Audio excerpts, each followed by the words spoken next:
Hi, and welcome back to Pittman's Pumpkin Patch, Pittman's Garden Patch. It is August the 7th, 2018, and I was greeted with this humongous surprise this morning. I was not expecting this. You see it. See that female pumpkin flower right there? Blooming. Can't believe it. I was not planning on doing a video, but wow, when I saw that and I came across it, I was like, already? One's already blooming? So naturally I had to go get the camera. Uh-oh, there goes a bee into it. Yeah, go in there. Woo, I don't like bees. You know me. Just go on in there. Do your job. I'm just out here filming. Yeah, you guys know I have a phobia of bees and wasps and all that stuff like that.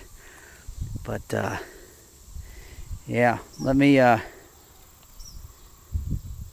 show you. Sorry about the camera. I'm just trying to get a good angle here. Yeah, so I was out here doing my morning rituals of going through the garden, harvesting what tomatoes I can, or checking the peppers and looking at the pumpkin plants and kind of rearranging them, if you will, taking the vines and moving them around to try to direct them where I want them to go, to try to, you know, either fill in empty areas like that right there, or to just keep the Peppo family pumpkins, which this is where I'm standing at right now, away from the Maxima family when it comes time for pollination, because they do not pollinate each other, the Maxima families of pumpkins and Peppo. So I was just out here doing my normal routines and everything, and then all of a sudden I look over and I see this flower, and I'm like, that's kind of weird. It looks like it has multiple little parts inside of it. And I said, that can't be, but it looks like a female. But so then I get closer. I was like, oh my gosh, it is. And I look, of course, I look down to see that there's a fruit there. And I'm like, I cannot believe that one has opened up so soon. Now I don't know if it's going to get pollinated.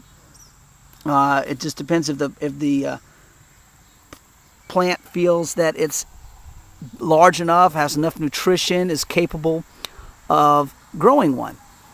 Well, you know me. I went out here to, once I saw that, I was like, oh, I got to go get my camera and I got to go hand pollinate this thing. I do have bees out here, no doubt about it.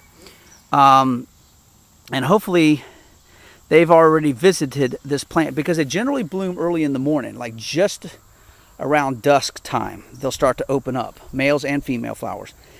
And the bees are already out here, usually around 6:15.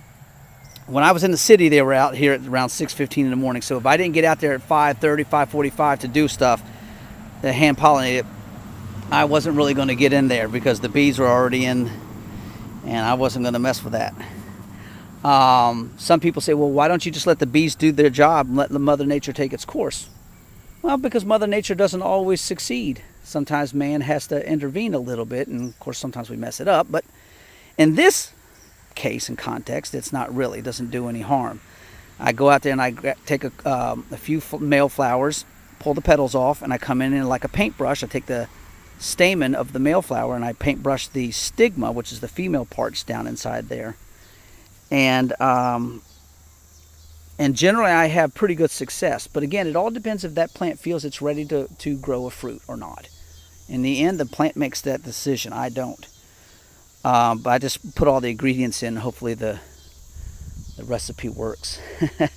So anyways, I grabbed a couple female flowers and everything, which when I looked at the stamen on the male flowers, excuse me, they had little to no pollen left on them, which tells me they've already been visited by the bees, which hopefully is a good sign. Hopefully they've already been in here in the couple hours leading up to the time I found the flower, that they've come in and visited the female and deposited some of the pollen onto her. Now I came out here and after I took a couple flowers that again didn't have much pollen, and I painted it on there as best I could, I grabbed my tomato and blossom fruit set spray and I shot that in there. I have okay success with that. I've never really tested it and just sprayed only and then covered it with a bag to see if the spray would be enough. But it does help set some blossom. I shot that in there, and I'm hoping that in a few days, maybe by, now let's see, today is Tuesday, maybe by Saturday or Sunday of this week, I should hopefully know whether this thing is growing or not. For sure, into next week, I'll know even better whether it's set or not. They tend to grow fairly quickly once pollinated. However, and like I said, so you can tell within a few days whether it's growing or not. You know, especially if you're looking at it now and you see the size it is now on the day it blooms. Check back in about 4 days or so and see, has it grown any?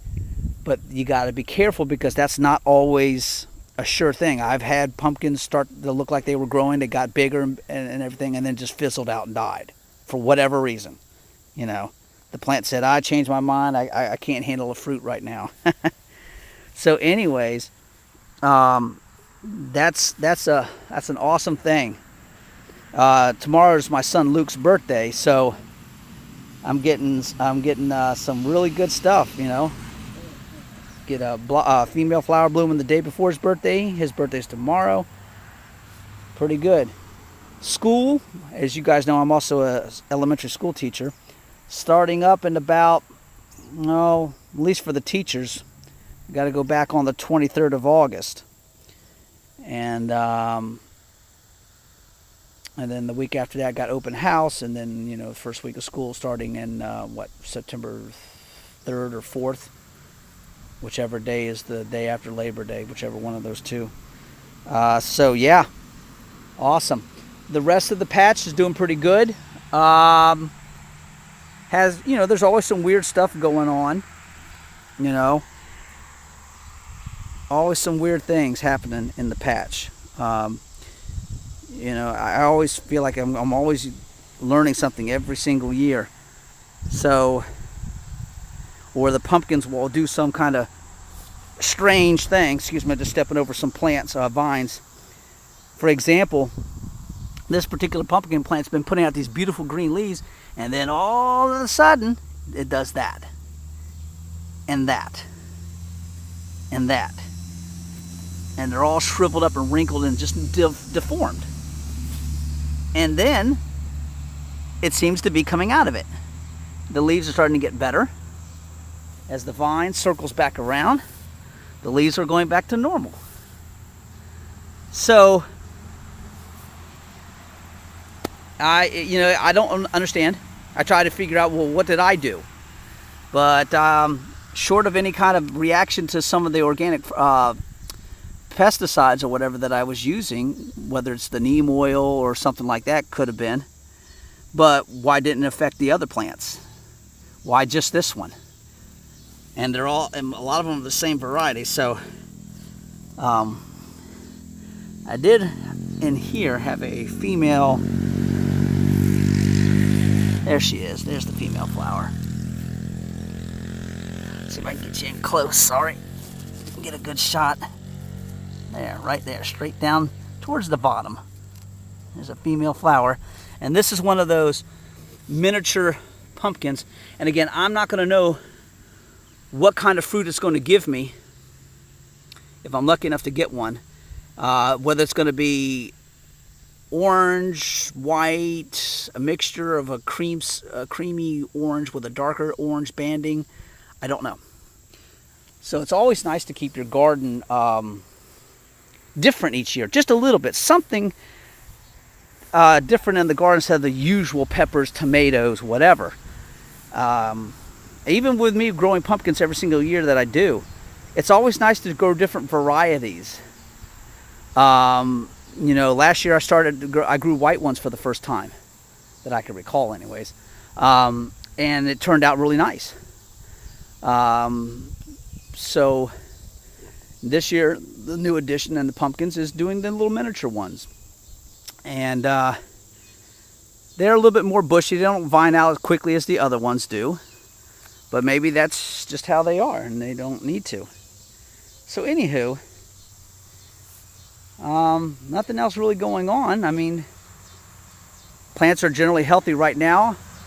Pest pressures. I did see a squash vine borer moth out here on one of these leaves right here in front of me about 3 or 4 days ago.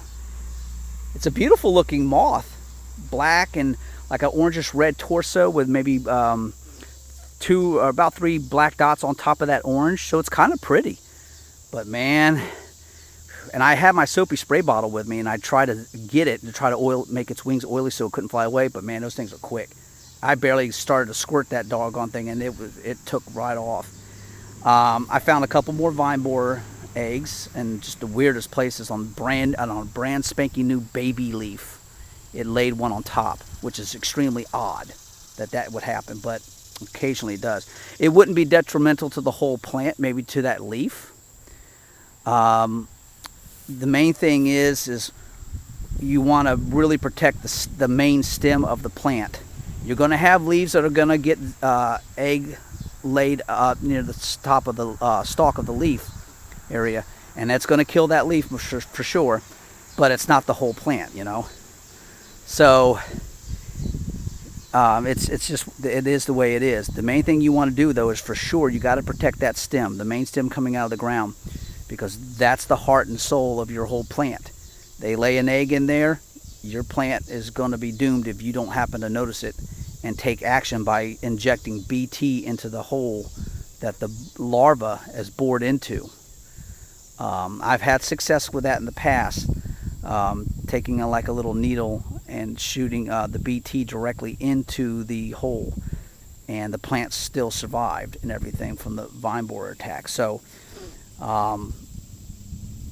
it does work, but you got to know it, and you got to be able to see it. But that's hard to do when you've got once these pumpkin plants go vining out all crazy. You can't really get in there to really maneuver a whole lot without crushing the plants and everything. And you got to wear pants in here for sure. You got to wear long sleeves.